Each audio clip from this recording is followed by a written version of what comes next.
next decade, thousands of small Kiwi businesses are expected to come up for sale as baby boomers retire. Most of them won't be passed down to family.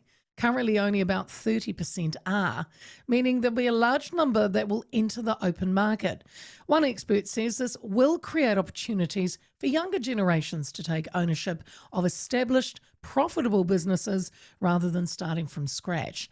SMEs cover a wide range of industries that the new generation of buyers can bring their skills to, talking digital expertise, sustainability. And that may help modernise and grow these businesses as the previous owners step down.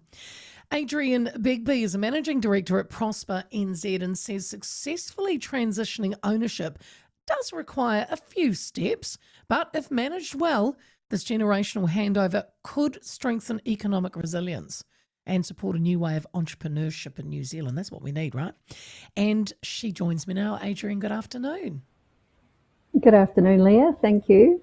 No, lovely to have you on the show. I was quite surprised by that only a small chunk of businesses get passed down to family members.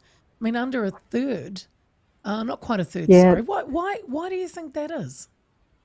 I think it's fascinating that that's a number. So I suppose people go into business because they're passionate about something.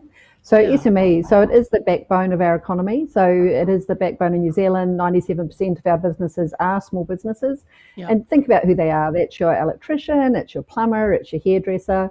So there's a whole range of industries that are in there. And often those people have gone into that because that's their passion, but it may not be your daughters, it may not be your sons. They may go off to do something else. So it's really what happens to that business once it goes. Yeah, that's true. So you believe that we could be ready for one of the greatest entrepreneurial booms of our time? Oh yeah, I think it's fascinating. And when you look at us and our generation, Leah, it was hard enough for us to get into property. So I think a lot of the younger ones are concerned about getting into property and building that financial wealth for themselves. And if it's not going to be property, what is it? So maybe they can look at going into their own business. A lot of people don't want to go into corporate, or they don't want to go to the banks or even travel. So if they're locked out of home ownership, it might not be the obvious path to build that financial wealth, but there will be that opportunity there for them. Yeah. So that's a good point, actually. So would you say then buying an existing business is a smarter move for the millennials or Gen Z or Z than starting from scratch? I mean, it sounds better. Well, again, it depends on their passion. If they're passionate about something and they don't want to do the startup, there's already a brand there's already a business. And as you said in your opening, they bring new skill sets. So they bring that digital, they bring the fresh breath of life into the business. It might be something that they can do. So it's actually pretty exciting for people to look at that as an option. Adrienne, you say that there are many older generation owned businesses that come to market unprepared. Firstly, why is that, and what does that mean, and what impact does that have on their value? I think to be unprepared, I think why is it? It's because people, again, they're in that business because they're they've got the passion about it. Often when people go into business, they have that thing that they really want to do, but it doesn't mean that their business, they don't know how to run a business, so they learn that over time. Yeah. So I think it's a real pathway for the young ones to come into it. So find that thing that you're passionate about and maybe get involved, go and work for one of these businesses, understand it. You can often have a pathway if it's not having the money in your account. The pathway might to do co-ownership or a buyout with them.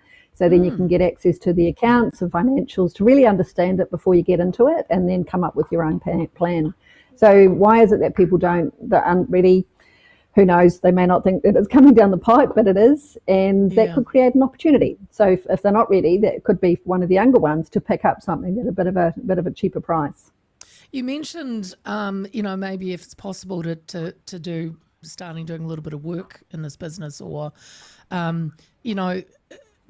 preparing to take over.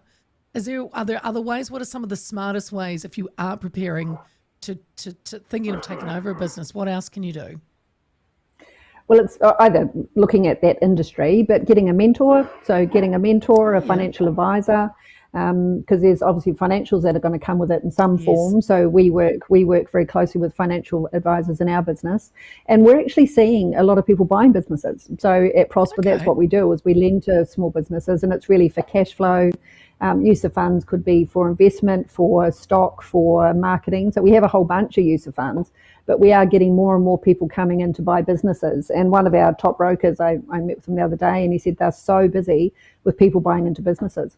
So I think people are looking at opportunities. Okay. I think confidence is getting better in New Zealand.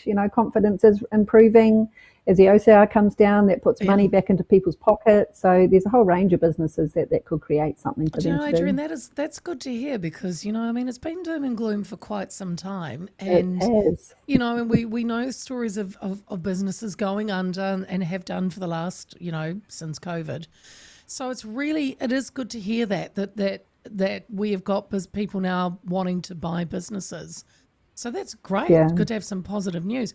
It might be a bit of a broad question, but can you give us maybe a bit of a kind of a feel of what people are buying, what businesses we're kind of talking about? Yeah, well, honestly, it ranges from everything. So when you look at franchises, so we have a lot of people that have got a Pizza Hut and they might be wanting to buy another one. We've got a Subway that wants to buy another one, coffee club. So those kind of businesses, we get a lot of that. Childcare centres. So someone's already got a childcare and they might want to set one up down the road or buy an existing one. So whether that's a generational shift or just people investing and seeing that there is positive movement in New Zealand. So, it has been doom and gloom and it has been a tough couple of years and there's a lot of changes still coming down the pipe. But it's, let's look at some opportunities and hopefully people can capitalise on them.